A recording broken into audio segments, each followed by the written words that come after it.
다음 이야기 한번 짚어보겠습니다. 혹시 한국에 놀러 온 외국인 친구가 한국은 왕릉에서 골프를 쳐도 되냐 이렇게 묻는다면 뭐라고 답하시겠습니까? 당연히 안 된다고 하겠죠. 그런데 이 상식을 깨부수는 일이 벌어졌습니다. 아니 허준 변호사, 진짜로 왕릉에서 골프를 친 거예요? 해변가에서 치고 공원에서 치고 이젠 그것도 모자라서 실제로 왕릉에서 골프를 친 사람이 누구한테 하필이면 또 포착됐냐면 외국인 관광객의 눈에 포착이 된 겁니다. 그래요? 지금 저 사진인데요. 검정 바지에 하얀색 상의를 입은 사람이 골프채로 보이는 긴 막대를 들고 지금 골프 스윙 자세를 취하고 있는 모습이 포착이 된 거잖아요. 외국인 관광객이 저걸 보고 사진을 찍은 거예요. 저기가 어디냐면요. 네. 경주 시내 중심부에 위치한 내물 왕릉입니다. 신라 제17대 내무랑 무덤이고요. 사적 제188호로 지정된 엄연한 문화재거든요. 그렇군요. 그런데 저기에서 골프 연습을 했다는 거예요. 네. 이래서 이 외국인 관광객이 한국인 친구한테 한국은 왕릉에서도 공 쳐도 돼? 이렇게 물었더니 아이고. 한국 사람이 더 황당해서 말도 안 되는 일이다. 이렇게 대답을 했다는 그렇죠. 겁니다. 아니 그럼 저걸 보고 있던 사실 외국인 관광객도 얼마나 황당했으면 이걸 친구한테 연락해서 물어봤다는 거 아니에요.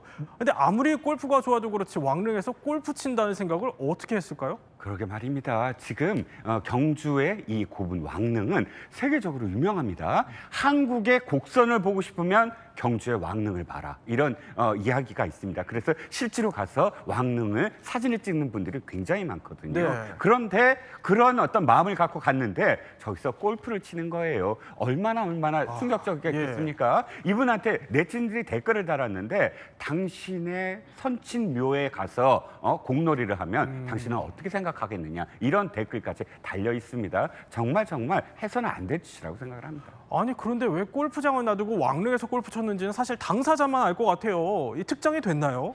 아직까지 특정되지 않았다고 합니다. 사실 이게 처음 알려지고 나서 인터넷에서 누리꾼들이 공분을 했어요. 그래서 경주시청에 와글와글 몰려서 항의를 했는데 시청에서 하는 얘기는 왕릉 쪽에 CCTV가 없어서 골프 친 남성 특정할 수 없다. 이런 대답만 했었다는 거예요. 그런데 마법의 단어가 있죠. 취재가 시작되자 경주시청에서 뭐라고 얘기를 했냐면 네. 앞으로 내물왕릉 인근 순찰을 강화하겠다라고 하면서 그랬군요. 특정은 못했지만 한 번 더 나아가서 좀 더 돌아보겠다라는 입장을 내놓았습니다. 경주시 관계자는요, 골프 친 사람 신원이 확인된다고 하면 문화재관리법에 적용을 해서 이게 관리행위 방해행위에 해당할 수가 있거든요. 그래서 2년 이하의 징역 또는 2천만 원 이하 벌금형에 해당할 수 있는 만큼 특정이 된다고 하면 고발도 하고 엄벌을 받을 수 있도록 노력하고 왕릉 주변 순찰도 강화하겠다는 입장을 내놨다고 합니다. 그런데 순환시대가 여기서 끝이 또 아니라고 합니다. 왕릉 골프에 이어서 아니 이번에는 귀족 주차 이건 무슨 얘기입니까?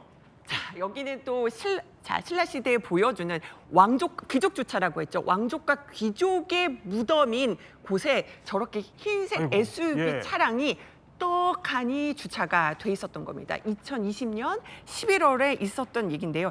여기가 당시 이제 신라 시대 국가 발전 과정을 엿볼 수 있는 주요 문화재로 네. 사적 512호로 지정이 된 곳입니다. 어. 게다가요, 여기 언뜻 보이진 않지만 주변에 펜스가 둘러져 있기 때문에 네. 들어가지 말라는 사인이 분명히 있는 곳이거든요. 그래요? 그런데 그것도 무시하고 떡하니 주차를 해놔서 사람들이 신고를 한 거죠. 이상한 차가 주차돼 있다.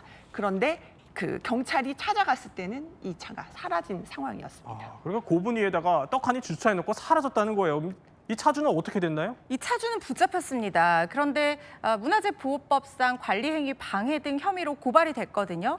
그래서 이게 검찰의 기소 의견으로 일단 송치는 됐어요. 만약에 문화재가 망가졌다고 하면 재물손괴죄보다 훨씬 더 가중된 처벌을 문화재 훼손행위로 받을 수가 있었을 텐데 훼손이 되지 않아서 단순히 관리행위를 방해하는 혐의만 적용이 된 겁니다. 그런데 검찰에서는 이게 훼손이 없었고 우발적 행위라는 점을 고려를 해서 기소 유예 처분을 하고 대신 40시간 동안 문화재 관련해서 사회봉사활동 해라 이렇게 명령을 내렸다고 하거든요.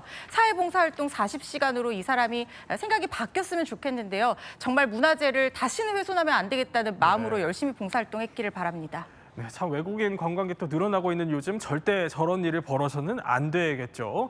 오늘 이야기 핵심만 살펴봤습니다.